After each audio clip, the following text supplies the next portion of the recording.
I'd like to call this meeting of the Wilson County Board of Education work session to order. Members of the board, I will need an approval of the agenda. What is your pleasure? Madam Chair, Mrs. Powell? I move that we approve the agenda for our work session for the April 13th, 2022 meeting. Second. It has been moved by Mrs. Powell, seconded both by Mr. Borkin and Mr. Breen, that we approve the agenda of the work session scheduled for today, April 13th, 2022. Is there any discussion? Hearing none, all in favor of the motion, let it be known by the sign of aye. Aye. Those opposed, nay. Let the record reflect that the motion carries unanimously. Please be advised that the meeting is being live streamed through the Wilson County Schools YouTube channel. The public can also view the meeting through links on the Wilson County Schools Facebook, Instagram, and Twitter pages, and the Wilson County Schools website. The portion of the meeting on the accreditation exit presentation is also being held remotely through the Zoom video conferencing platform. Cognia lead evaluator Dr. Julia Williams will be joining the work session through Zoom to present the findings of the district reaccreditation visit and review with the board. Would you please join me now in the Pledge of Allegiance, to be followed by a moment of silence. I pledge allegiance to the flag of the United States of America and to the republic for which it stands, one nation, under God, indivisible, with liberty and justice for all.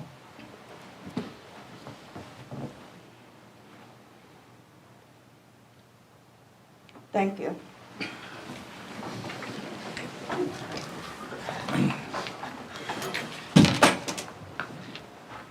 Members of the board, we have our agenda before us, and first on the agenda is the accreditation exit presentation from Cognia with Dr. Julia Williams, who will be joining us via Zoom to share the findings of the committee.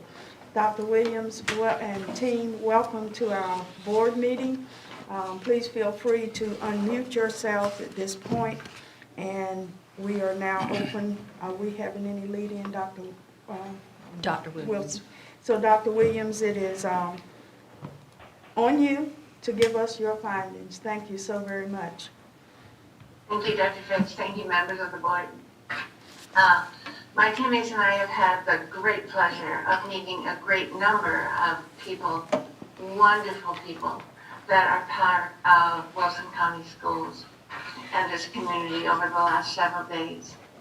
Prior to our arrival, due to the very diligent work of Dr. Wilson and so many of her team, we were able to review, I'd say maybe truckloads of evidence that have been provided to us. We were able to review survey results that have been accumulated for years, so we were able to extricate from those results trends. And I need to say that the response rates from your results have indicated a community that has been willing and wanting to share their understandings, to make their voices heard, and that the district has asked and solicited and wanted to hear from its constituent groups. We were able to have access to examples and samples of myriad documents. We were able to have access to analysis, to summaries, to templates, to storage, to accumulated analysis, to the work of years of your district's programs, activities, agendas, minutes. And when we remotely arrived at the district, we already felt that we had a sense of what had happened. But what we didn't know was who you were. And then we got to meet the people.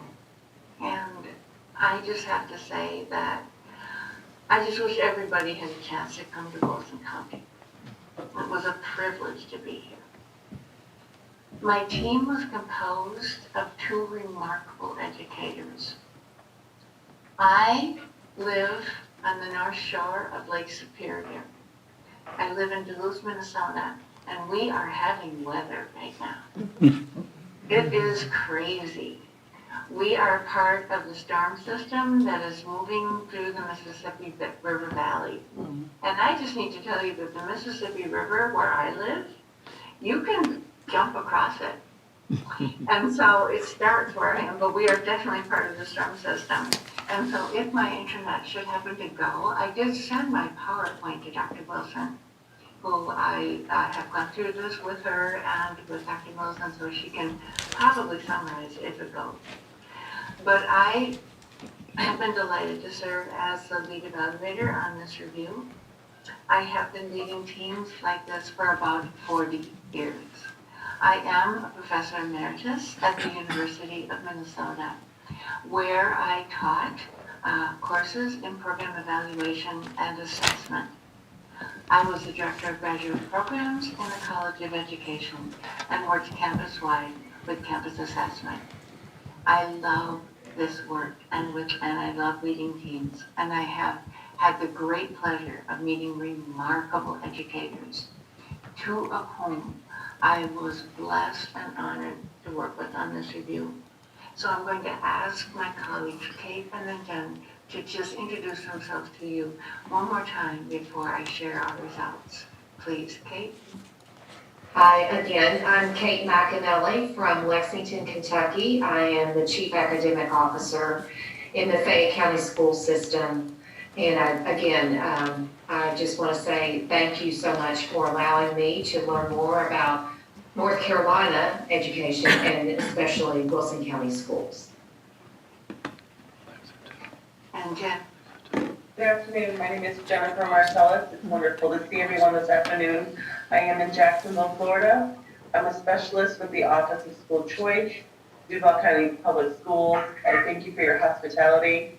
It has been a pleasure to get to know the personnel and the staff and the students at Wilson County. It was very enlightening and I enjoyed the meeting. Thank you. So with that, I'm going to share my screen and do what professors do, which is usually PowerPoint. And so I have to use a PowerPoint because I'm not young. And if I don't have something in front of me to remind me of what I'm going to say, I kind of can't remember. So I'm going to use a PowerPoint to help me keep on track with what I'm saying. And also because Cognia does want us to absolutely include some information. This is a brief overview of what our general findings are, knowing that you're going to get far more specific findings in the report that will follow. So this is just a general exit report with just the initial findings of our team. And when you think about Cognia, the best way that I can think about accrediting agencies is that I think about them like a sports league. I think about them as that you've joined a league. And there are many leagues that you could join, just in the same way that even within your own district, you have some of your schools playing with one set of competitors and others with another set of competitors, and those are the leagues that they're in. In Cognia, in joining Cognia, you are placing Wilson County schools in the absolute major league. Cognia is the largest, most competitive, global, nonprofit accrediting agency in the world. You are in the major leagues. You're in the NBA. You're in the NFL. You are in the NHL. You are in absolutely the most elite and competitive league that you can be, and it is exactly where you belong. And we are in schools. We can't be there currently physically, but, we're coming back and we always have been, and we were there at least remotely. Our work has continued. And when we think of what accreditation is, every single member of this major league, this major accreditation league, COGNIA, participates in the very same protocol that this district in North Carolina has participated in. It is an international protocol, and it's a process.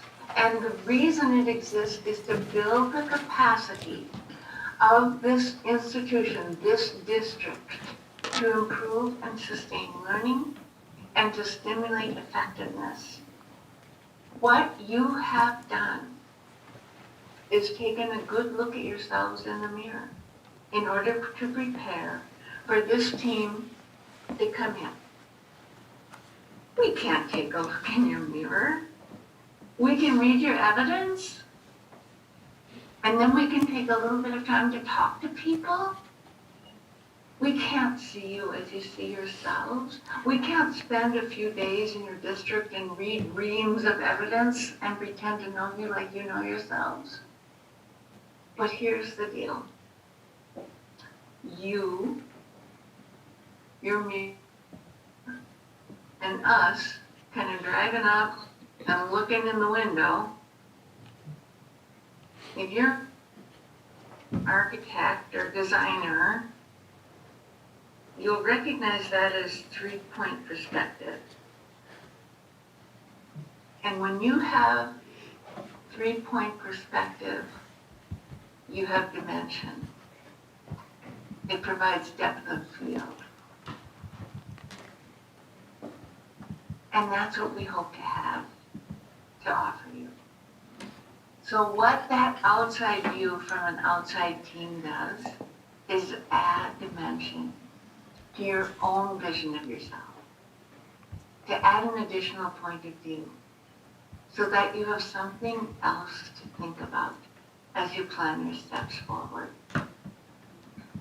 So every single institution that belongs to COGNIA has that same depth of field to work with as they go forward.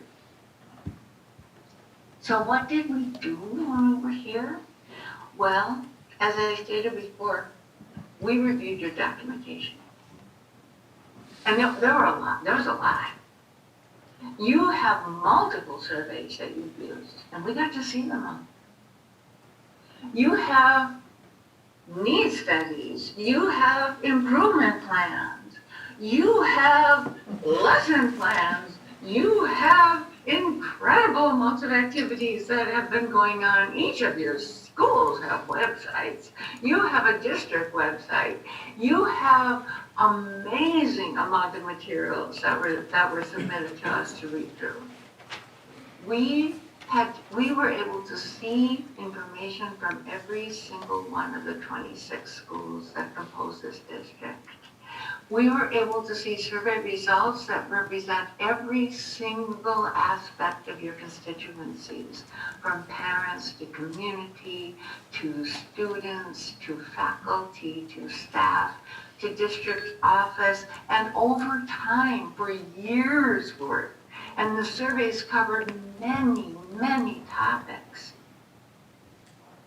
And then we interviewed as many stakeholders as we could while we were here. We were booked every single minute of every single day that we were here, talking to people. And they were fascinating and forthcoming and transparent and honest and wonderful. And then our team deliberated. We talked and thought and thought and deliberated and thought again. And then we worked hard to be able to look at COGNIA's 31 standards. And those 31 standards are the same, whether you are an institution, a system in North Carolina, or Massachusetts, or California, whether you're an enormous corporation, a small district, a large district, whatever kind of system you are, those standards apply. And you use the same rubric. And we have the same criteria by which to rate. And so we looked at the evidence, we listened, we talked with one another, and we made our best determination based on what we know, with the aim to provide feedback that can be helpful to you. While we were there, while we were with you remotely, the three of us visited with this amount of people that were representative of your district, certainly not the whole district. But keep in mind, we also had all the surveys. And so we listened and we analyzed in order to come up with our results. But we were able to speak with these people. And as much as we enjoy talking to all of the adults, we do need to tell you that we are educators at heart. And boy, did we like talking with those kids. They are just remarkable, promising, bright-eyed, fabulous young people. And I told the group of high schoolers with whom I spoke that I hope they all have shades because their futures are awfully bright. So thank you for letting us have that opportunity to visit with them. And before we go forward, I do want you to clearly understand that our work was to look at this district relative to Cognia's 31 standards for systems. And I want to say a couple of things quickly about standards. First of all, I do want to let you know that I am a recovering high school language arts teacher. That was my first job. And that was probably where I spent my happiest days, was teaching language arts. So words matter to me. And that word standard comes from a language that preceded English by a long time. And it came from a time in Europe when, like when the Game of Thrones kind of stuff was real. And castles and lords and landowners used to battle each other for whatever purpose. They had maybe some trained soldiers, but most of them were just people they just gathered from the villages to come fight whatever they wanted to have them fight. And so those poor farmers and people, they had to grab whatever weapons they had. That might have been shovels, and it might have been axes, and it might have been garbage can lids, I don't know, whatever they had. And they would come to battle, and those trained soldiers would try to organize them and try to tell them what to do on the battlefield, but it was loud, and they couldn't hear each other, and they couldn't really see each other, and nobody really knew what was happening. So they devised a system of communication. And what it was they would cut trees, and they would make them into really long, high poles. And at the top of those really long, high poles, they would attach like a flag or a banner or the colors of the castle or the lord or the lady or whatever. And they would take some poor young boy from the village, he was always a boy, or a few boys, and they would give them these poles with the orders: find the fighters that have gained the most ground and go there and hold that pole so that whoever is fighting behind you can look up and see that's where I need to fight to get to. So those poor young boys would run and hold that pole up so everybody behind them could look up and see, that's where I need to get to. And that was called the stand. And the area around that was called the stand yard. And that word became stand.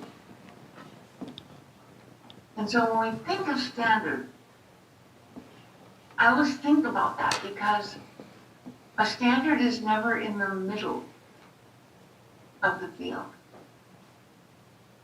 It's at the leading edge. Standards are hard to attain. And one of the reasons that I am proud to be with Cognia is because our standards change every 5 years. And they get harder. And the reason for that is because as educators, as education, we get better. We get better. We move forward. And so the standards that this review cycle used will not be the standards that the next one will. And that's the league you're in. And that should make you very proud. And so our charge was to decide, after we had rated against all those standards, our charge was to decide what are the big things that we want to leave with Wilson County Schools when we leave. What are the things that we want you to know that we think we've done? And there were four major themes. 2 of those themes we want you to know are unusually wonderful. They're not normal. They don't exist everywhere. They're kind of unusually fabulous. One of those things is something we know that you are working on. We know that you've made great progress, and we want to just encourage you to keep on, because it's really good work. And the 4th one is we know that you've made steps, and we want to just really encourage you to keep on that path and work hard. And so, with that being said, here are our general major findings. The first 2, once again, these are huge kudos to you. The first one is, you have a remarkable, dedicated, high-functioning board. And you have committed, gifted district leadership that have established trust in this community, that serve this community, that have provided support and voice across all constituencies. It's really rare. It's especially rare in these times. Really rare. Second, you see the whole. This district, its board, its schools, its teachers, its parents, its community, you see the whole child. And you respond to the whole child. Right now, you are seeing the need for your students, and you're focusing on the students' social emotional needs, the students' well-being. You have put in place, and you are galvanizing your programs for multi-tiered support systems, for PBIS. You have provided so many options for your learners to decide what they want to do with their futures. They have so many ways to go. When we interviewed students, you know what they told us? They said, we have so many open doors. And during times when this is really hard to do, you have held high expectations for your staff and for your learners.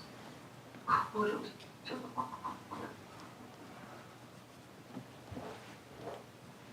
We know the devastating effects that this pandemic has had.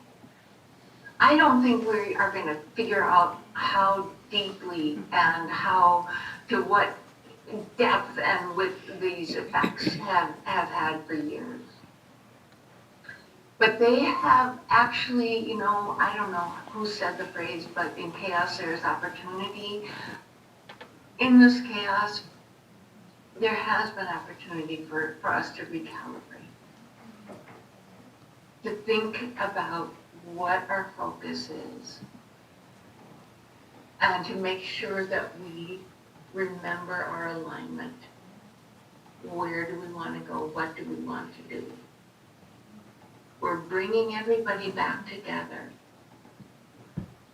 And it's a chance to remember and to think about all of the things that have been in place to calibrate, align, and focus this district's multiple improvement processes that include all the title work, all of your remarkable initiatives, and make sure that everybody knows that they all align with your system's strategic goals and all work together to monitor your progress toward those systemic strategic goals.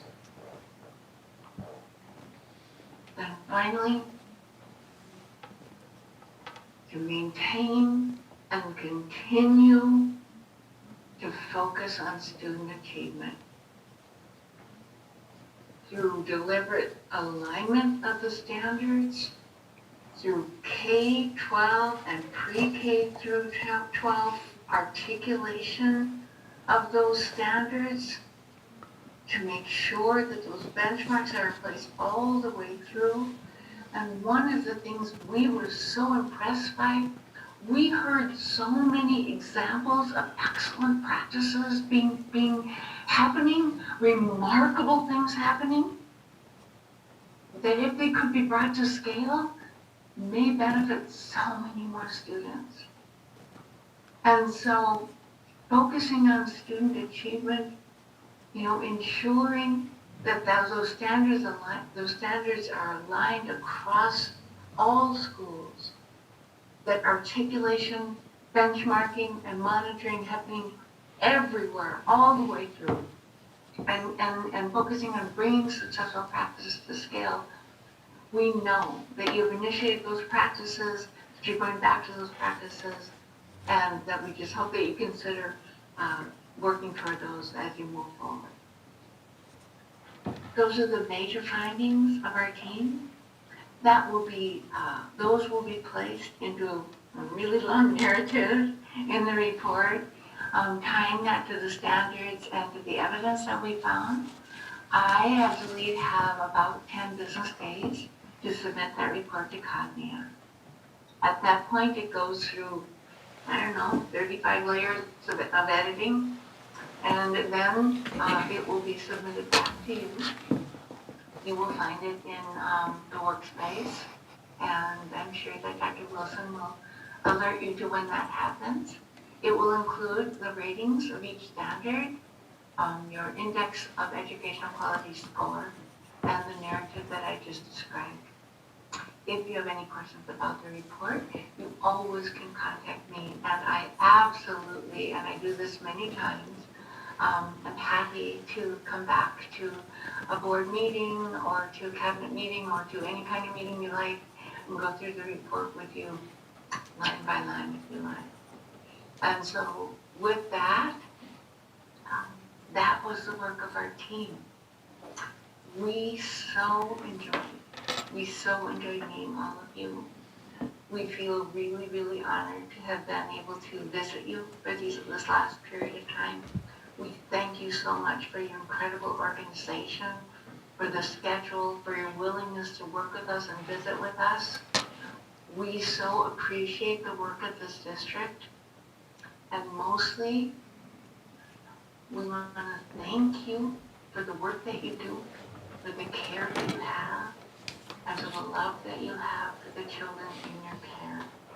And so, Dr. Mills, Dr. Fitz, Dr. Wilson, and everybody else from Wilson County Schools. With that, we give our gratitude and we take our leave.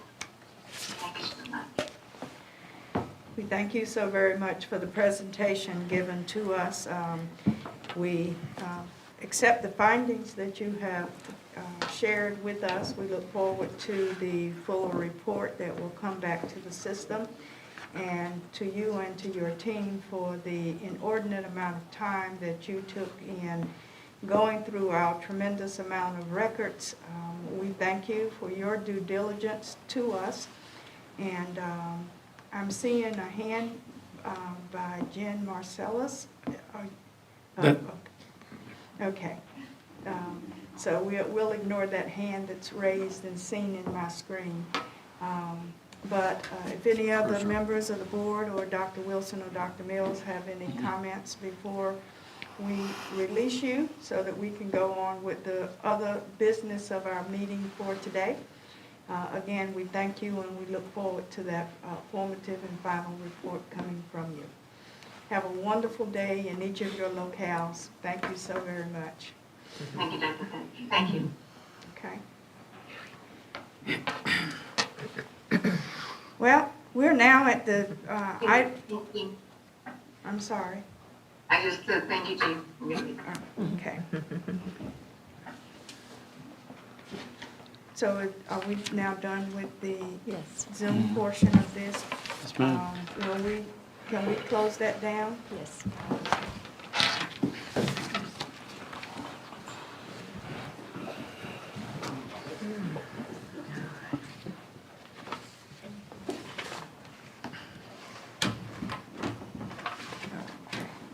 Do the cable. Okay.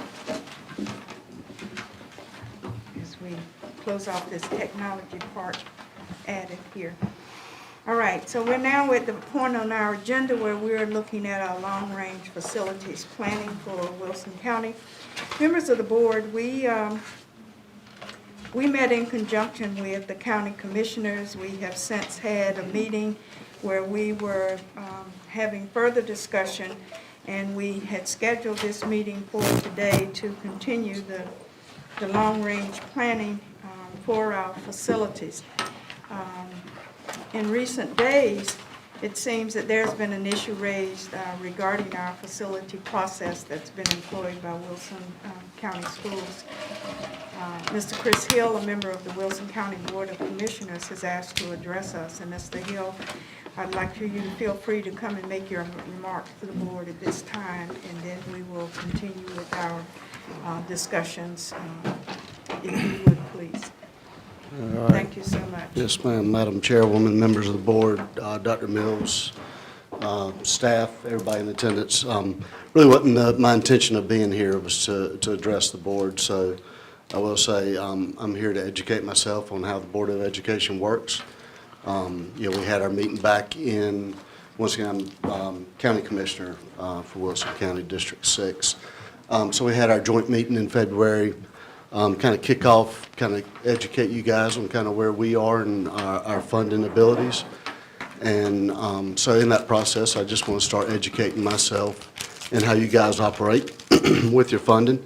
And so my intent was to come today and be educated, and I've learned where the word standard came from. So my goal has been satisfied. So it was a good report, interesting story too. So, but anyhow, so I mean, that's literally why I'm here. I just wanted to see how you guys operate and help understand, help myself understand. I'm not here on behalf of the Board of Commissioners. I'm here for Chris Hill, and I'm really excited where we are as a county and where our 7 county commissioners are in our goal to help you guys better improve our district, and our responsibility there is on our buildings. And so I'll be happy to answer any questions, but main thing is I'm here for you guys to help educate you on where we are, what we have, financially. It's an open book. I don't know that any other county commissioners know I'm here right now, so I want to be clear, I'm not speaking on their behalf right now. But yeah, I'm here to help in however, and like I say, just kind of educate myself on the process. Yeah, I think we're at a very critical time when it comes to county funding. There's a lot of money out there right now. Our board's been very fiscal with how we've managed our tax dollars. And so we have a very good opportunity right now to what I've said and use it in school context to get on the merry-go-round. And right now it's the right time to hop on. And it's going to take a strategic approach in how we spend our tax dollars, our county dollars, because what we have in mind is going to be a monumental task. For you, we've got the easy part, just writing the check. Y'all have got the very difficult part, and we appreciate that and understand that and want to make sure that we're very clear in that. Know that you start dealing with mama bears, cubs, it's a difficult thing to do versus us just getting to write a check. So once again, I'll give you guys my cell phone if you want to reach out. If there's any questions, just to open up a further dialogue. We're hoping that I think we had set a meet. Dr. Fitch helped me out in meeting maybe in the fall. We of said the that year. we would meet twice a year, and the next one would Yep. be in the fall, since this Yep. one was the spring. And we also broached the possibility of reestablishing the meeting with the board chair and vice chair for both the boards, along with the superintendent and the county manager. Yep. In regards to, in between those times of the joint meetings for the boards together. Yes, ma'am. And communication is going to be key in this process, and so we just want to make sure that we've got open lines of communications and the vessels to do that. So once again, I'll entertain any questions you may have. Like I say, I wasn't prepared to give any remarks, but I'm here, and like I say, I want to help myself understand the process a lot better. Members of the board, any comments to Mr. Hill at this point? Madam Chair, Mr. Mercer? this is kind of stating the obvious, but sometimes it's good to hear the obvious. I think we have all the faith in the world that you guys are going to provide every dollar that you can, and that's much appreciated. And in turn, I hope you have the confidence, and when I say you, I'm talking about the county commissioners as a group, that we will make the best use of each dollar that you provide for us. I think that's understood, but it's still good to hear it. Yes, sir. I appreciate that. Yes. Yep. I have a comment. Yes, ma'am. Ms. Boyd. This is my first having a county commissioner to come and just really want to interact and engage with us. And it's really key in our strategic planning. And as I said, when we met jointly, you need to let your left hand know what your right hand is doing. Absolutely. And when we do that, we get further along the road. Yes, ma'am. And I really appreciate your being here today. Yes, ma'am. Absolutely. Glad to be here. Other board members? I've got one comment. Mr. Borkin?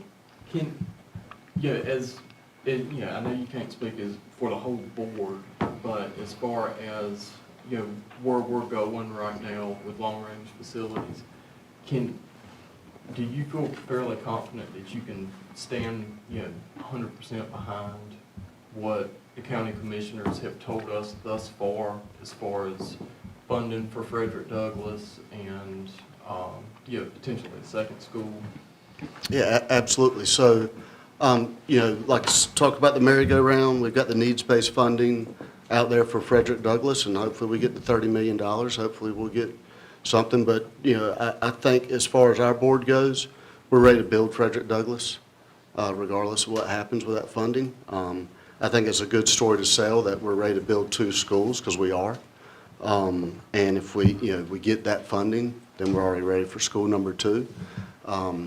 If we don't get the funding, we've got our debt capacity is in great shape where we are right now. Jones is going to be paid off in 28. I think I misquoted that back in our joint meeting as 25. Wish it was 25, but 28. So, like I say, in that merry-go-round, we're at a good time to get on it, especially if we can get support from DPI with the needs-based funding. But I also stressed in that joint meeting that we got to be very strategic in how we do it. I don't want to go into a lot of y'all's business. We've got some of our ideas, but it just needs to be a very strategic approach where we look at the district as an entirety. Because I think the ultimate goal is whether you live north, east, south, or west, you have the same opportunity for your children to attend a very high-quality building. You know, it's y'all's responsibility for the education in the building, but what we can do is give you a nice building. And also, when Commissioner Daniels and I were here at one of your special meetings a while back, you know, that's where we brought up that we would, you know, we have an opportunity for school construction, and that does help some of the difficult decisions that you may have to make, whether that be redistricting, school closures, whatever. You know, once again, I'm glad I'm sitting where I am on my seat versus where you guys are, but I think, you know, the thing to stress is that we need to be very strategic because we want to be able to do everything, and we got to be careful on how we get started. We got to start off on the right foot and make sure we're spending our dollars wisely. And I appreciate what you said, Mr. Mercer, about you know, being very cognizant of that. I just have one comment. Yes, Thank ma'am. you for your willingness to write the check Yes, ma'am. and letting us work through the process, because that does take a little while for us to work through the process and get everything done. And thank you for your patience too. I'm hoping that we continue having a great rapport with our county commissioners, because I think that is very important. Absolutely, absolutely. Like I said, that's what I want to educate, because don't want to say, well, I'm an impatient individual. I'm ready to see our district buildings improved tomorrow, you know, so I want to help also understand the process that you guys have to go through with DPI, with the public hearing process, you know, whatever that is, so that we can understand when we're sitting on our side and ready to see some action. I love your analogy. You write the check, and writing the check is quick, fast, and It's easy. easy. Well, Olivia, I don't want to get quoted as saying that, please. It's the taxpayers' dollars, but, you know, we have done a good job as a board, and I'll brag on our board and our county manager's office in being fiscal with our dollars, so that we're in the position we're in right now. And there's a lot of money out there, and we want to utilize it. All right, any other comments before we move along? We thank you so much, Mr. Perfect. Hill. Yep, thank you. And you're welcome to continue to sit and hear our process as we move forward. I'm here for the long haul. Yep. Because it is a process. Absolutely. It is a process. All right, thank you. Thank you so much. So, Dr. Mills, I'm going to turn it over to you, because I think at our last meeting, we were talking about Phase 1, Phase 2 of work in Lawrence and Woodard and other capital projects.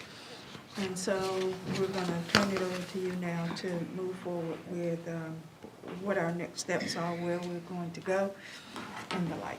Okay. I've got some handouts, but just for now, if you just let me kind of walk you through the screens, I've got the same thing that I can give you, but I really didn't change a whole lot from our last meeting, because I think we're at a point where we really need to make some decisions. So I wanted to refocus some of our slides, or at least our process, to talk about some things I think are time sensitive. And I've got the other pieces and parts that you mentioned about the renovations, or if you want to get into that in a little bit, if we get to that point. But you know, as we've talked about some projects and timelines, and I've gone back through and pulled some that we've had the discussion about to set priorities, and we've set those forward, and we've also had some that we've held back on for a little bit, but we really are at a point where we need to not so much prioritize some projects as we need some direction, and the clock's running on moving forward a couple of things I think would allow us to take some steps and be ready for Frederick Douglass, regardless of needs-based capital funding or a combination of needs-based capital funding and other funding from the county. Also some other projects that would allow us to be prepared to begin looking at locations and land for a second elementary school, as the commissioners have asked about. But that would be circling back to some things that we do need to have additional schedules for meetings for, which I have on your agenda, to continue to do that, because it's not going to happen in a quick fashion, because it's all conjoined, as we've talked about. So just to preface and preface everything, preface everything rather, is there's not going to be much new today, because I don't think there needs to be much new. We've got to decide, or rather you've got to decide as a board what you want to do with some of the things we talked about, where you've got to provide us with direction to go in a bit of a different direction that we don't know about. So we had this discussion last time about the ORID study we did a while back, looked at Winstead could be consolidated with Vincent Bynum, and you had a few planning areas, those small geographic segments down in neighborhood areas that could be assigned to Hearn or another elementary school such as Wells. But that is one that is readily within your reach to do, that would offset some of the consolidation pieces that you've talked about doing and the county has talked about doing in preparation for a new school building, but also would allow that part of the process to begin as we talked about, and I can talk to you a little bit about why that would be advantageous to go ahead and at least have that conversation to do it. Toys Not is one we talked about at the last meeting, which was a new conversation, but is not a random thought, in that we have got to have a location for Frederick Douglass during the school construction phase. Some of the feedback I think that you may have heard, or conversations you may have had about some of our renovation projects, is due to costs incurred for mobile units if we were going to have school in buildings that would have extensive renovations. Frederick Douglass is a complete rebuild. And as we spoke last time, it cannot be done on site or nearby. You've got transportation issues, you've got power, you've got bus access, everything that can be rolled into it is inclusive. And so we need to go ahead and be able to plan for what that could look like, and we could go ahead and get that started. But that conversation last time was we could look at reassigning those students from Toys Not to either one of three, Darden, Elm City, and Forest Hills, based on their address and proximity for the most part, or even some derivative therein. But you've got time to do that, and that is keeping all of Frederick Douglass together to move as a whole, versus them moving and being subsumed within multiple elementary schools, which would be difficult. So that is something we presented at the last meeting, and before we go further, I really want to get some direction on that. I mean, I don't know what else you might need to know, whether that's something you want to consider. I have some other information to share, but it's not going to be very fancy or very complicated. Well, if we make those moves, using Toys Not as the location for all of Frederick Douglass, necessitating a move for the Toys Not students, how would you look at the reassignment of those students? Is it those closest to Darden would be at Darden, those closest to Elm City would go into Elm City Middle, and those closest geographically to the Forest Hills go to Forest Hills, since we are dividing that? And I think our numbers would hopefully make it an easy 1-1-1, 100, 100, 100 division, if the lines are close enough to allow those students to be able to move to the next closest locale. You know, I didn't map students because I don't think we need to do that at this point, but it is easily done, and it won't involve anything the board needs to do. But if you look at the catchment areas, the top part being, this was shared a while back, Elm City Middle, and then you have Darden down in the pale area at the bottom, and then Forest Hills in the royal blue. If you think about the concentration of students, there's not much, many domiciles up near the Elm City border in some areas anyway. I mean, so I think if the board wants to pursue this, and I think it should, then we can come back with information very quickly about where students are located, and you've kept contiguous districts all along. You've not had satellites, you've not had anything like that. And you're talking about one school district within that borders the three others. So, and we could take a peek at the high school attendance lines, which are going nearly a clean feed are there already. So, which is not much to work through as well, but this is not a very complicated process to do, and I think it's one we could handle in shop with the transportation department. I've had experience doing this, and I'm also looking at acquiring some software that I've used before to allow us to do some in-house things, so we won't have to outsource some of these projects, and we can move quicker. Okay. So, and that will allow you to make some decisions as you go, and we've done that in the past too, and that's been very helpful and productive. So, if you look at this kind of makes intuitive sense. If we're trying to find a location for Frederick Douglass for a brand new school construction, and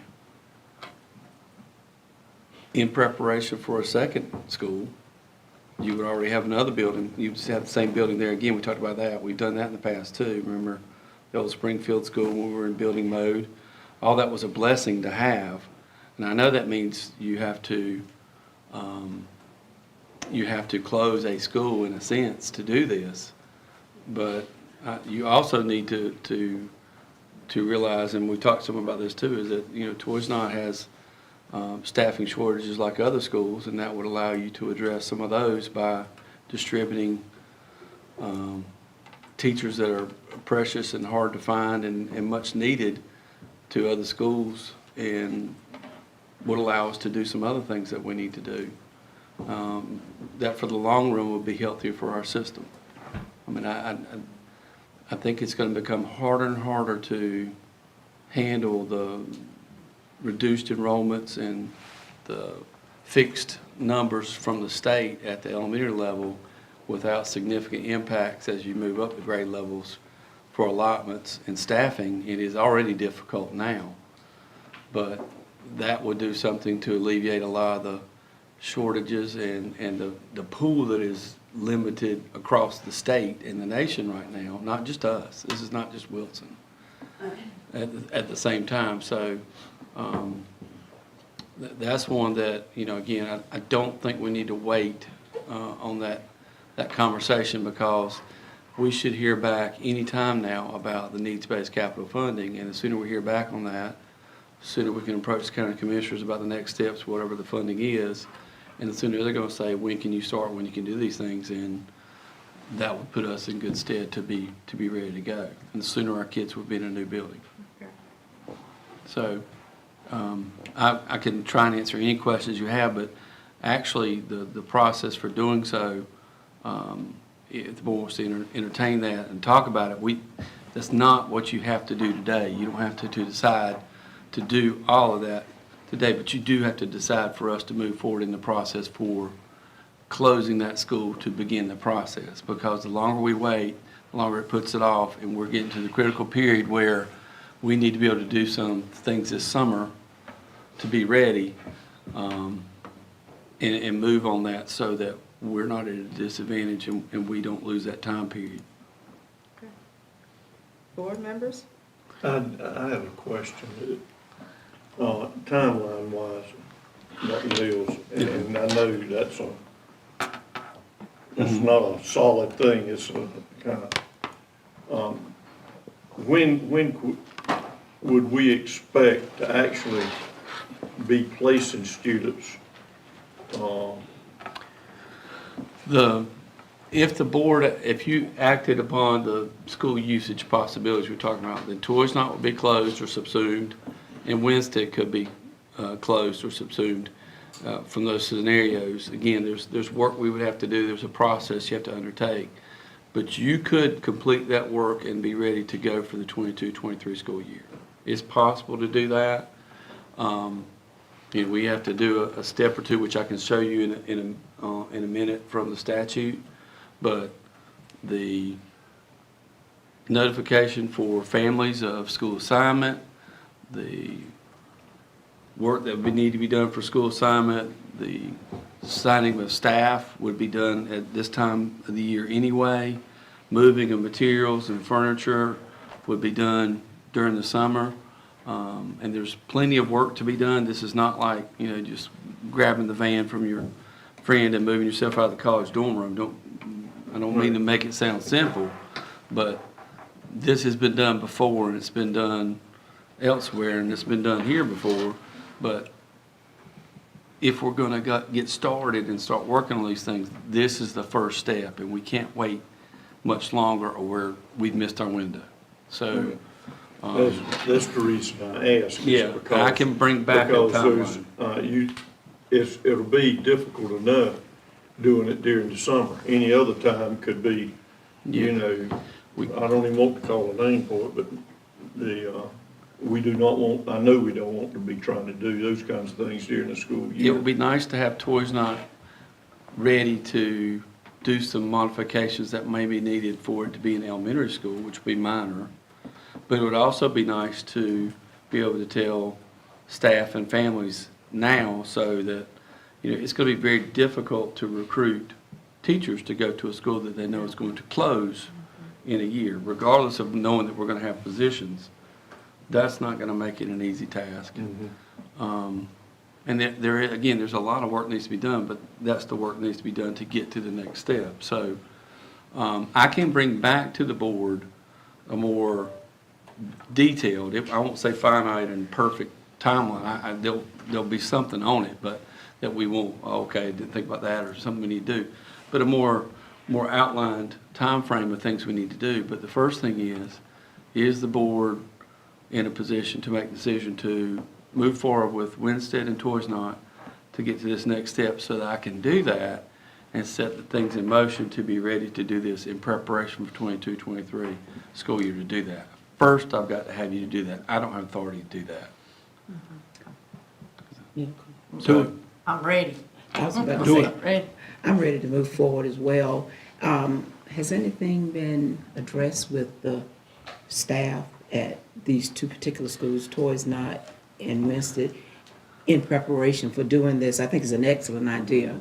Not yet, because there was no point in going into a lot of detail until there was some conversation about doing it. Again, when you're looking at our student population being transferred somewhere, that means the population exists and the teachers are going to be needed, and these other positions that are ancillary positions as well are still going to be needed as well. In fact, it's probably going to be better balanced for us in many ways because of staffing issues we have just during the year as it is. Same with equipment, same with other things. So this isn't about reducing a reduction in force. This is not about that aspect of it. Certainly there's some redundancies, but there's even some ways to handle that. But none of that should stop us from doing the planning that we need to do to take this next step that could get us there. And I can bring back the timeline with some input, but I didn't want to invest in all that because we need to stage that, much like everything else. And I can show you basically in the statute of moving forward is we need to have a public hearing. Is all we've done everything else to generally close a school. Because you've had feedback, you've looked at your numbers, you've looked at what your needs are from a facility standpoint, you've looked from a instructional standpoint, all the things that a rational person would do when you're at that point, but it's come down now to do you or don't you. And if we're going to get to the next step, this is part of it. So And I would go talk to those staffs. I have had a conversation with people off and on, and I think people are understanding of that. But this is still an emotional process, and some people will still be questioning, and people will be concerned, am I going to have a position? Is my child going to have a school? And all those are things that can be handled. But this is also part of the process to get to a brand-new facility and get the planning process and facility development process started. So, you know, it's got to be done in that sense, one way or another. Okay, I kinda keyed Mrs. in. Barnes, I'm then sorry. Mr. Mercer. Please. Yeah. I kind of keyed into when you said public input, because I know we've heard from several two different communities, but nothing from one of the particular schools that we're talking about being subsumed. And so I'm glad to know that we're gonna, if we make a decision to go forward, and I hope we do, Yeah. that we can soon do that. So I think if you made this decision today, then when we come back from break, you could have a public hearing very soon to allow folks to come in and provide you feedback and comment, much like we're doing with other processes that dealt with attendance lines in school enrollment zones. So, and that's been your process anyway. I wouldn't expect the board to do anything different, but again, that's why at this point, if we don't do it very soon, we've lost our window, and then we've lost a whole semester or a whole year. Okay. Mr. Mercer? Thank you. It's along some of the same lines, but it made me think of Jerry Reed and the commercials and songs. We got a long ways to go and a short time to get there. Now, it might sound like we've got a bunch of time You between, don't. but we don't. You know, And so we need to step into it. If that's the steps we need to take to improve the chances or ensure we can get it done on time, then that's what I think we need to do. So let me ask a question. So our first step today is to come to an agreement as to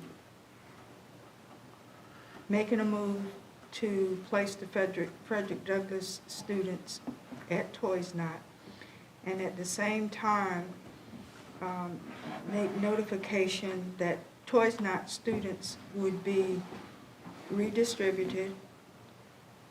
Also, that we would be looking to subsume and consolidate Winstead with Vincent Bynum. and/or another. And/or another facility. So since this is a work session, we can make those recommendations. That would then give time for public input. And then at the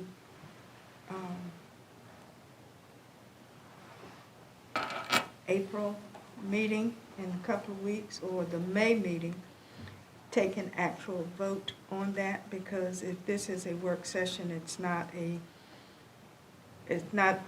that we could make that decision to be firm as a work session. Does it have to go before the full board, before us as a monthly meeting? Hearing the board's conversation, I think it's wise, if you want to move forward with the process under 115C72, the public hearing component is something you'll need to have completed before you actually act to do okay. school closure, and it triggers the need to get state board approval and many other moving parts. Okay. So I'm correct in that we could take these directives, give the directive to the superintendent and the administration, Correct. could then hold a public hearing, Correct. and then the actual final vote be taken after those necessary steps have been taken to meet state law. That's correct. Good. But you can take action to direct the administration Yes. now to Yes. engage in those steps. Yes. And then come back to you, where you would enter an order once you've finished all the different steps that are required through approval processes with the state. Okay, all right. That was going to be my question. We can go ahead and start the ball rolling. You're But the initiating the final process. decision That's to right. say absolutely what we're going to do would be when we've Have to hear. dotted all the i's and crossed the t's. That's correct. You're not going to have all the answers to where might this student attend versus that student attend, and you don't need all those prior to having a public hearing or making that decision. That has not been the case when you've made some school attendance lines. You've done the whole process. But for this process, you need to direct me to begin the work to call a public hearing, to schedule it, to do that process, so that will in turn start the process towards the state board, towards that piece, so that I can go ahead and make staffs aware. We can publicize what we need to do. You have the public hearing, whatever the board, then you can have a vote after that, and then in the meantime, you know, we can still be doing work that would need to be done, whether or not you proceed or not. But today is I just wanted to make as sure. late as we need to go. I just need to make sure we didn't try to put the cart before No, the you wouldn't horse. be. In making a decision, but the decision would be to direct the administration to move forward with process. That's correct. Okay. Madam Chair? Yes, Mr. Boykin? So I'm in favor of going ahead and moving forward as well. And I've got a motion prepared if you're willing to entertain it. I'm willing to entertain. Are there any other comments before he makes his motion? I just want to comment that thank you for explaining the process, because I didn't want to, you know, just actually vote and then we haven't had a public input. And also, I like the fact too that you said that you'll let the staff know that this does not mean they're not going to have a job. Because that's the first thing I know. A lot of teachers may say, well, I'm going to just go ahead and move to another county because I'm not going to have a job here in Wilson County. So This we isn't definitely about want that. losing students and declining enrollment. This is actually going to allow for some things to be where we have subs in place now. Right. Would be better for those instances and allow that to address shortages we already have. Okay. Thank you for that. Mrs. Boyette? I too am in favor, but I'm gonna say this now. I assume it would fall to HR, but I would like for, if we move forward with this, that tomorrow, before they leave for spring break, that every teacher at Winston and Toys Not Filled, teacher assistant, bus driver feels like they have been hugged by Wilson County Board of Education and assured, don't worry, we are looking out and you're gonna have a job. I mean, just like you're holding their hand, so, and that it happened before they go on their spring break, that they know, they're reassured that, hey, we haven't forgotten you, so that. No, I agree. I wouldn't want to hear that through, and then if you do hear it, I wouldn't want somebody to, that would be the only notification I got. And that is not how I do things anyway, so you know that, and you know that, so.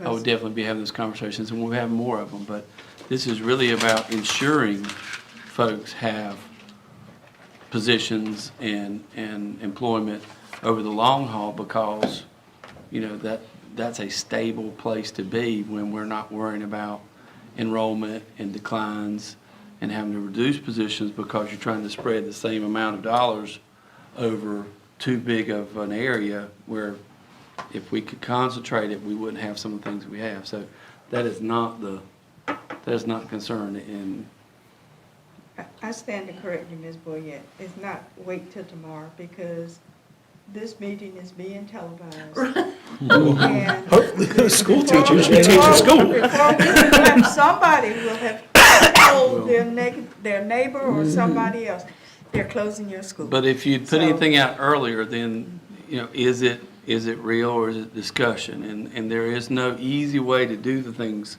that you're talking about doing. But in the long term, you're talking about getting new facilities that are going to be built for the purposes of what schools are doing today and in the future. But at the same time, we're also combining and consulting staffing with our existing staff, not reducing, so that, you know, we don't have to look for subs as much. We don't have vacancies in areas. And that will be alleviating a lot of stress for a lot of people who are covering classes, who are having to make phone calls, who are having to struggle to make sure somebody's got this extra duty. And I think that would go a long ways, because it is very difficult right now. Okay, other comments before I let Mr. Borkin make his motion? Mr. Borkin, the floor is yours. All right, Madam Chair, I move to direct the administration to move forward with the consolidation of Winstead and Toys Not schools in accordance with all applicable board policies and North Carolina state law. Second. It has been moved and properly seconded that the board direct the administration to move forward with the consolidation of Winstead and Toys Not schools in accordance with all applicable board policies and North Carolina state law. Is there any discussion? I have a question. Yes, sir. On the surface, it would sound like that we're consolidating the two schools named. I mean, I agree with the motion, but it sounds, on the surface, it sounds like you're going to consolidate those two schools Together. together, not individually. That's not the plan. I know it's not the intent, but I was just talking about the wording of it. But if you word it any differently, you've got to decide now where you're going to consolidate schools. Then just say with another elementary school and with other middle schools, for the sake of clarity.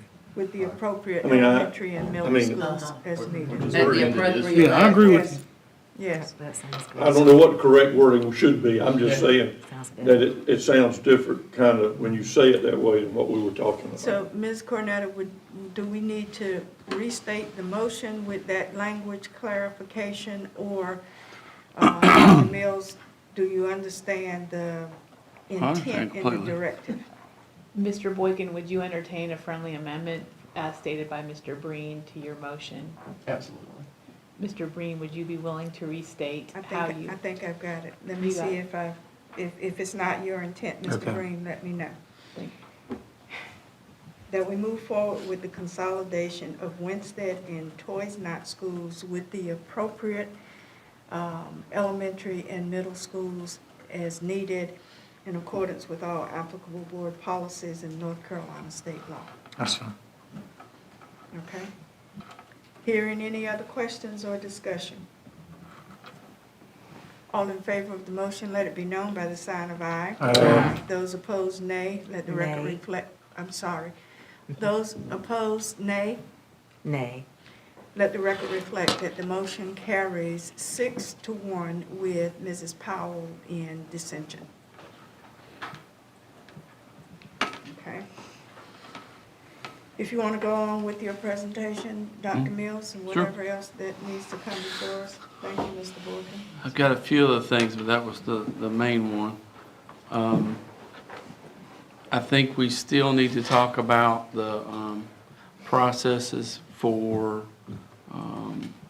looking for the location for another elementary school and the process for that, which means then that we're going to need to address the efficiency issues, especially at the elementary level, because even these changes we talked about, if implemented from today, would not address the overall numbers that are shared, that were shared with us from ORED. So I didn't want the board thinking that this adjustment would address enough of the ratios to precipitate not having to do some of the work that you're going to still need to do for school attendance lines or consolidation for the elementary level especially.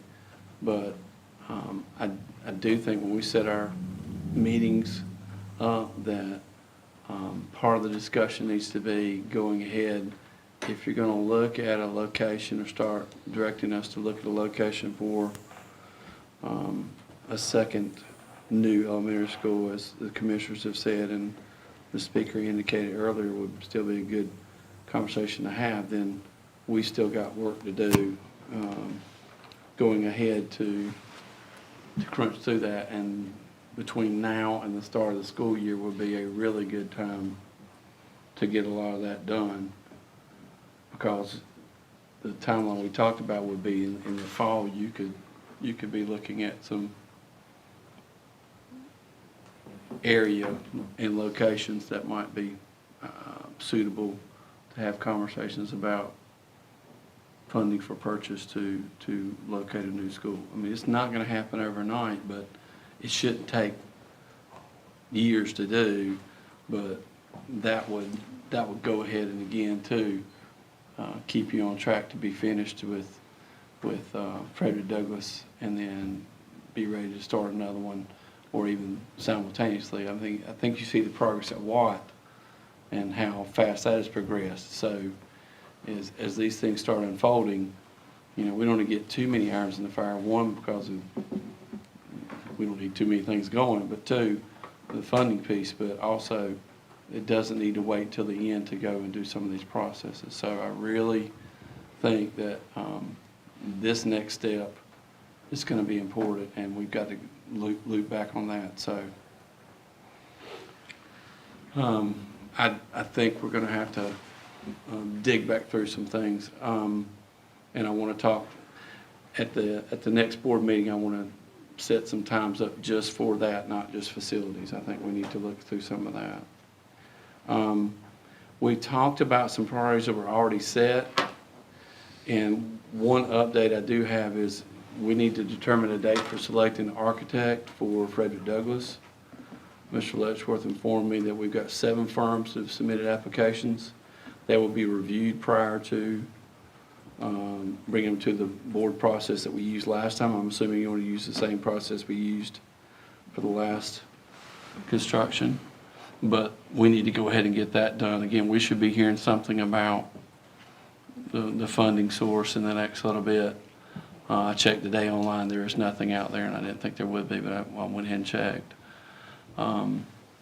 So is it safe for me to assume that you want to follow the same process as last time to review architects? It worked well.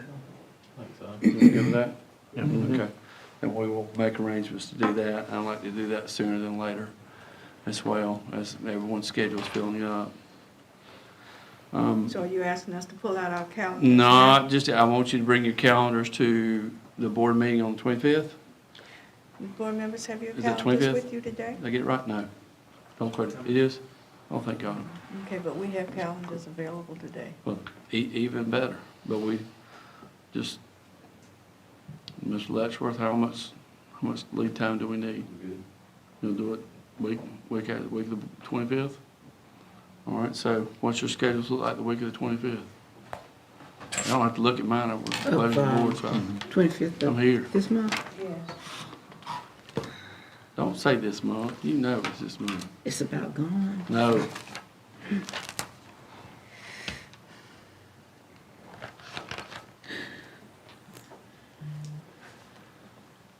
28th, we're having a regional meeting, right? April 28th? Yeah, In from Greenville? 1 to 5. Greenville. Mhm. Mhm. It'll take about 12 hours, no kidding. Take I'm good on 27. 27, okay. So if you're Does that paying look good attention. for everybody? The 27th? Yes. What time? You want this a midday, or you want this evening, 6:30, 1 o'clock, 3 o'clock, 4 o'clock? What time works, please? I like midday. Midday's fine with me. What day are we looking It's on at? a Wednesday. 27. That's a Wednesday. It's a the Wednesday. 27th. Mr. Breen, what works for you? I'm trying to remember when I'm doing it. That'll be fine. So I'm here midday on the 27th for most everybody? Okay, so is that gonna be 1, 27th or 20, yeah. 7, 2, 7? Is that 1 o'clock, members of the board? 1 o'clock 1 works for o'clock me. sounds good. Oh, even splurge for lunch, oh, so lucky. 1 o'clock on the 27th. Strawberry salads from, Yeah, sounds good. And this is to Don't get me interview, Review Architect. okay, and so we would expect to have, how many minutes we're gonna give each one? How long? Last time we did Was it 30? about 30 minutes apiece. Now, some of these, we've not reviewed them yet. It may go down from 7 once we review the process. So I'm thinking that's probably gonna be less than 7 that you actually have to Okay. entertain reviews of. But And I a can let you- 2-hour meeting would be Would be a probably, minimum. yes. And it's also Administrative Professional Day on the 27th. Don't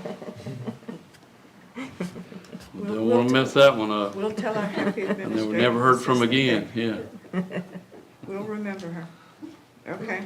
So members of the board, in That work? addition to the 25th for our regular board meeting for the month, we will have a special meeting on the 27th at 1 o'clock to review architects. I have to say, I'm very proud of you. You did really good on your calendars and quick turnaround. Are these going to be virtual presentations, or are these people actually? Don't know, don't know. Okay. You're asking a lot of questions, and I'm not sure yet, I'm sorry. Get on that. We just got to find out. I'm not good with surprises. First, I give you an attaboy, and then you go right there, so, And zing it. yeah. Oh, shave All your right, mustache. so we've taken care of that, so let's move on to your next already set priority. All right, so I do think there were some, as we've seen, we need to circle back about Barnes and Lee Woodard about some of the questions and the cost increases, and I've got a handout for you that goes through every piece of information from the architects and elsewise, so I can give you that from a process issue. But I do think that will be a conversation piece. So I want to share that with you today when we finish. We are also, I think it's probably time for us to loop back and talk about the additional items from the field trip for the process for funding for those. We've got those 3 projects left from that. So I want to have that conversation too, especially given the feedback about Barnes and Lee Woodard. So I will do that prior to maybe our architectural meeting. I don't think I'll have time before the 25th, but we have been emailing back and forth on a couple things. The new track for Hunt High School, the RFQ process has begun. Mark, do you have an update on that one? Getting ready to go online this week. Okay. Okay. So we've got those pieces and parts, but I think before we go any further on Barnes and Lee Woodard, I think we need to have some conversations, and we'll have those, and I'll report back to you about what's the next steps or where we are with that. Dr. Bill, Yeah. with, as far as the 25th and the 27th, Uh-huh. if we find out about grant funding between now and then, will a second school, assuming that we get the grant funding, would we add the second school to the agenda on one of those 2 meetings? Or would we need to schedule another meeting for that? In what sense? I'm trying to figure out what you're trying to figure out. If the I county, think if the county is wanting to go ahead and move forward with a second school, I don't want to And do we have- anything that we don't have conversation with between both parties so that we all know we're on the same boat. I think that's been my concern and everybody's concern all along is if we do get the funding, then I think we need to have clear communication of, all right, this is for Frederick Douglass. Now, are we okay to proceed to look for, is that what you're saying, Blake? Well, I was just asking if we would, I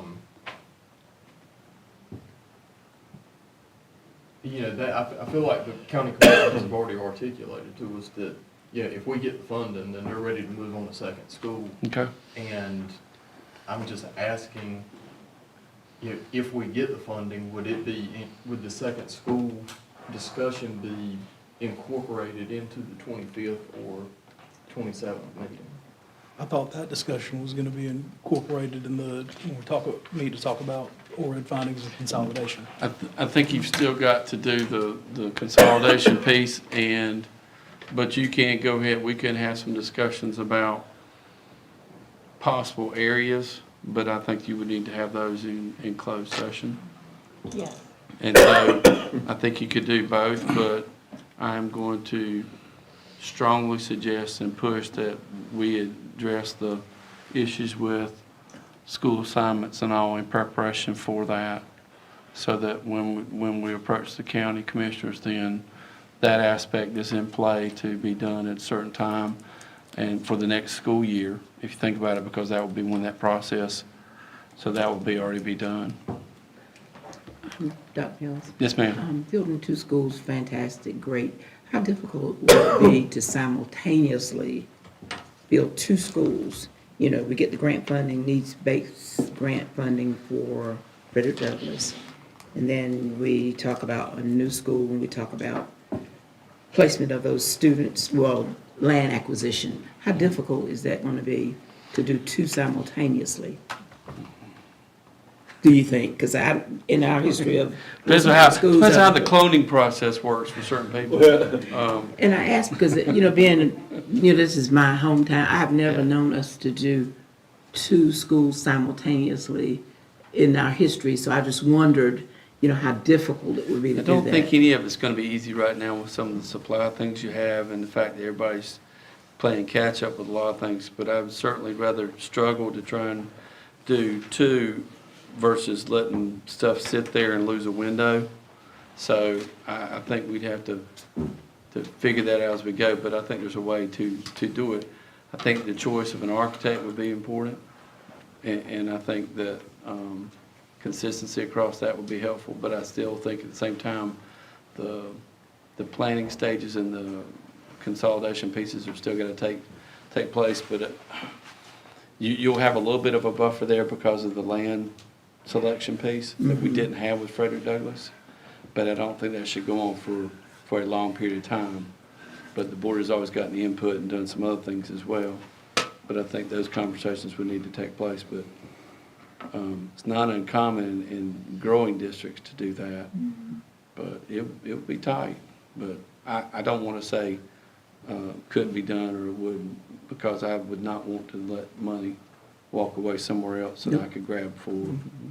Sounds terrible, but I mean, I want to go ahead and do it. Yeah. Ms. Boyette. Oh, I thought you. Yeah, no, I do want to speak, but I'm just not particularly on that. I was going to make a brief comment on that, All right. along with Ms. Barnes and what Dr. Mills was saying. We might have to find a way to get Mr. Letchworth and Mr. Woodard to put in 30-hour days if we have two buildings going on at one time. 30-hour days. You Okay, don't want me doing it. all right. It won't be square. Do you want to make your comment now, Mrs. Yes. Boyette? It goes back to the Lee Woodard and the Barnes projects. I feel like I'm in the dark.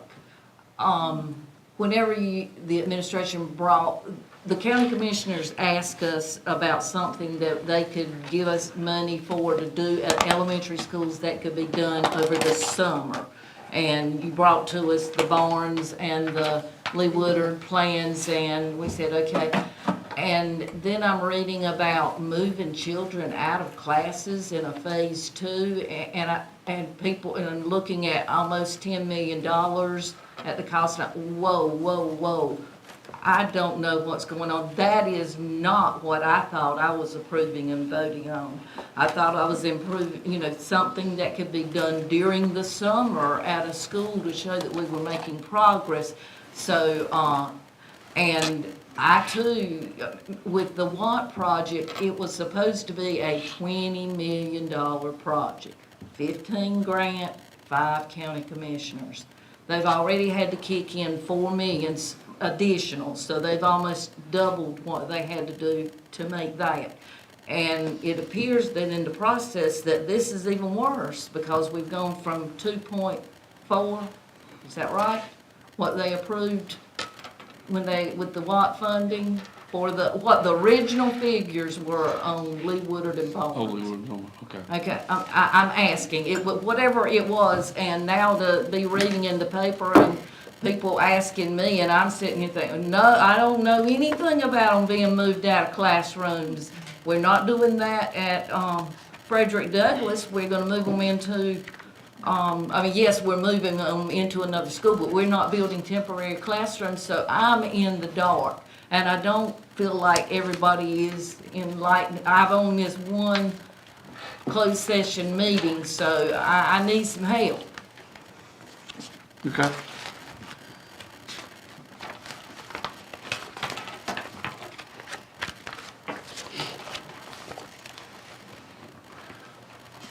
When he talked about, and and help me if I'm wrong, Dr. Mills, when we talked about the phase one, they did mention phase two. And there were schematic drawings that were presented that showed the movement of students. I can't remember if it was a color-coded or gray shaded but he did present to us a plan of movement for phase one, which was that vestibule and all of that area to make them more safe and less open. And he did present a phase two plan and schematic to us as a board. Well, I didn't know the questions to ask because if I was sitting there, I did not understand any of that. Okay. Dr. Mills, I'm going to give it to you. Sure. Mr. Letchworth, I gave you a copy of the handout. Do you want us to walk through that one? The very first sheet just gives you a timeline of actually when the services, everything started for RFQ process. There's a timeline for all the parts and pieces involved. The next pages are your cost estimates put together based on actual numbers as close as they can get, which is hard to put down exactly. Some parts of the scope may have changed due to taking out cabinets for ADA height and your little restrooms in kindergarten classrooms. Some of that part, you'd have to get a little bit larger to accommodate for that. But the scope is laid out on all of the next pages for every part of it. It's drilled down in scopes. And we also asked him for phase two to give us estimates based on a best guesstimate, is the best way to put it, with the way the market is now, as to what that may look like moving forward, and looking at also, since phase two at Barnes, we did not have enough space to put those students within the building and not interfere with day-to-day operations, to also give us an option for both units. And that's what that option is on there for too. I have a question, Mr. Letchworth. How many classrooms, I guess displacements, I guess, are we talking about when you talk about mobile units, students not being able to be in a particular building? It would be 20 classrooms. All 20, okay. Because when you start taking out that front wing at Barnes, you're familiar with that, I know. You're gonna take out your office area. Right. Which means you got to hub an office somewhere. You're taking out the gang bathrooms, which is the larger bathroom for all the students to use, which only leaves you one more on the campus.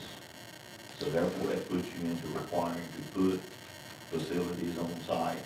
You can't, that's why there's that number of facilities there now. So when you shut down a section, like in that center part, you want to take any movement to the cafeteria, any movement to the main office, so that there's a little bit of squeezing on that part to try to work that in. So that's why we put the mobile units in, that would allow them to, when they start, to come on in and roll with it versus breaking that up into another contract with you, 3 different phases. Mr. Letchworth, the pre-design period for, you've got Barnes and Woodard phase 1 and phase 2 on both. Is that 1.5 million for the architectural fee? That's for, this is for your pre-design on the cost estimate. So that's just a they hadn't designed it at that point when they put that number together. All right, so where's the architectural portion? I mean, you got a sheet somewhere, it's not in this copy, that has everything broken down. Actually, what every piece of, even the abatement part, how much that was. Let's see if I brought that one with me.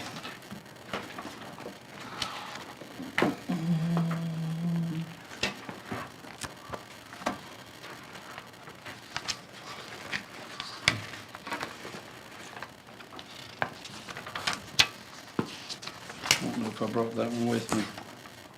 There is a sheet already that's been made out with every piece broken down. Let me see if Even I can the pull it. architect fees versus the contractor fee plus sorry. abatement contractor plus demo. Is that the one that's the $9 million one? Or It is has it a- on the If you original? add both phase 1 and 2 together, yes, ma'am, it's got a total of $5 million. So, yeah, I think that I get a little bit of heartburn with the fact that we're, whether it be that we're talking about 2.6 million or 9 million, and I haven't seen the architect. I mean, I would really like for the architect to be here to tell us what they're doing. Although, you do a great job. I mean, when that kind of money's on the line, I want to hear it from them.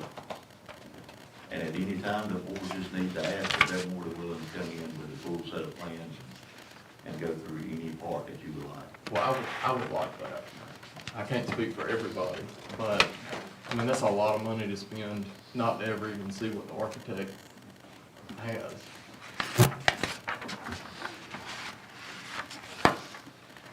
That set of plans I brought in was a complete set of plans. Is it? Yes, the ones that I laid on that table that Madam Chair. Yes.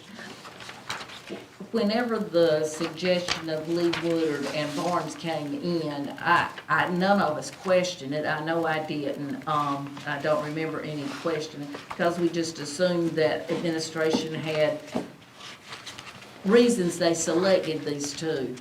Since the ORID findings came out, I have had many questions from the Stantonsburg community as to why it seemed the conflict between why we were improving at Lee Woodard, which had less students than talking about the possibility at one time of closing Stantonsburg. I couldn't answer those questions. But those do continue, and now that the price has risen so much higher, those have increased.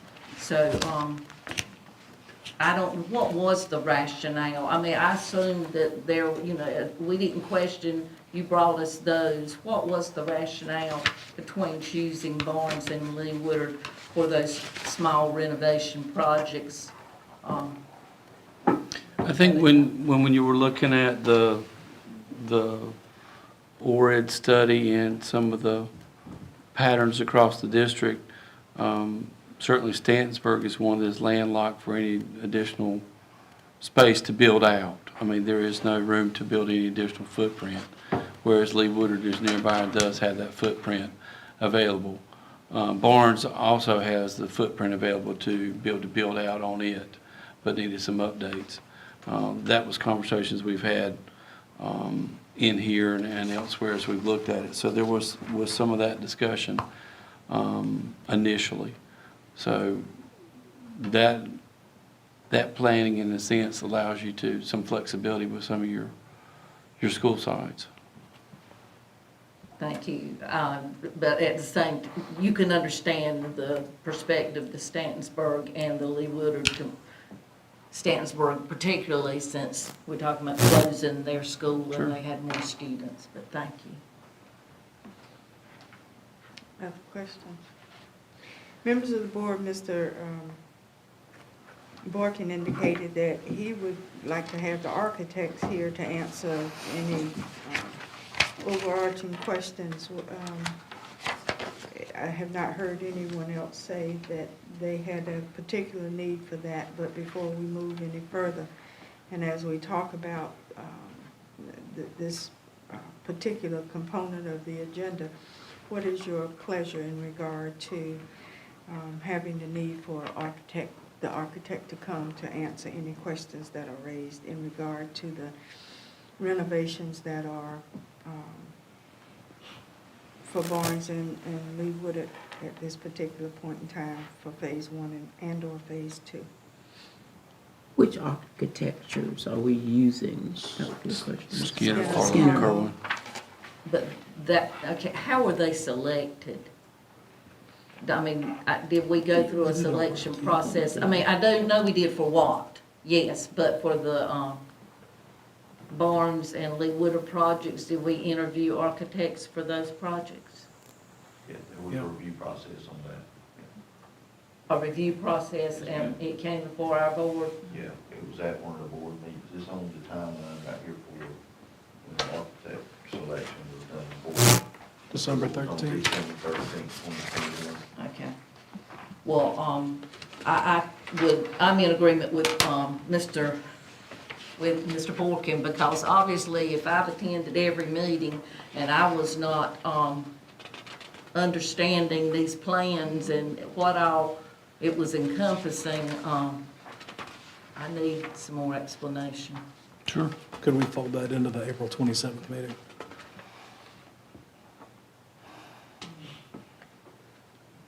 I would think you could.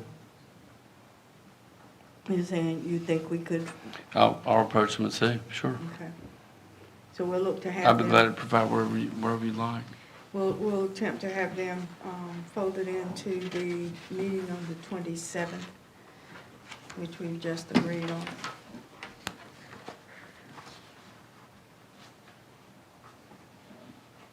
Other questions or comments as we hear this? Or are we ready to move to the next component of the presentation?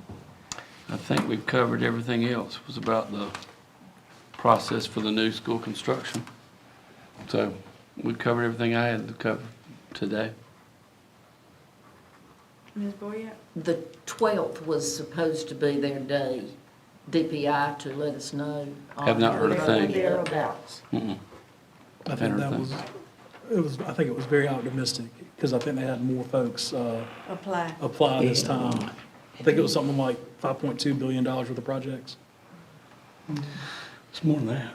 Yeah, it was, but it was in the B billions amount of projects. Yeah.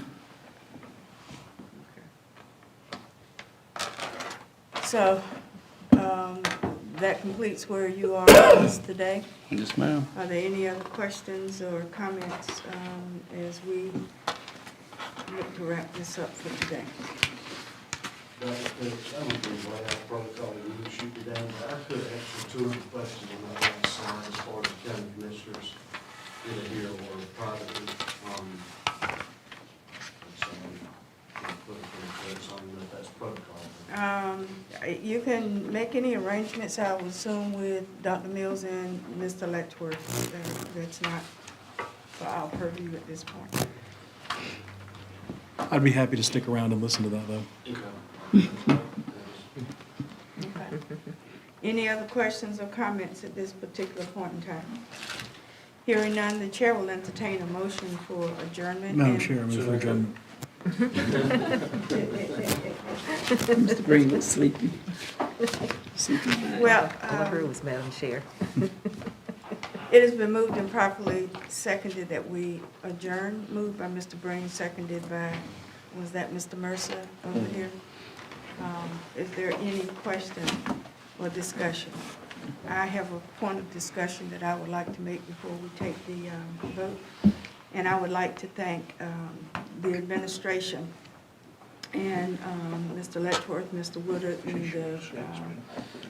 the maintenance staff for all the work that has been done in preparing us for this presentation and all of them in regard to our facility needs. And we have no doubt that there are a ton of facility needs.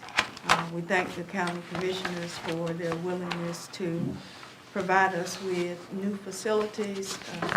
This just reinforces the fact that we still have conversation to go. We know that moves that we make may not be favorable to everybody, but as we continue to work on behalf of the children of Wilson County, I thank all involved in this process. And I will now ask those in favor of the motion to adjourn. All in favor, let it be known by the sign of aye. Aye. Those opposed, nay. Let the record reflect that the motion carries unanimously, and we are now adjourned. Thank you.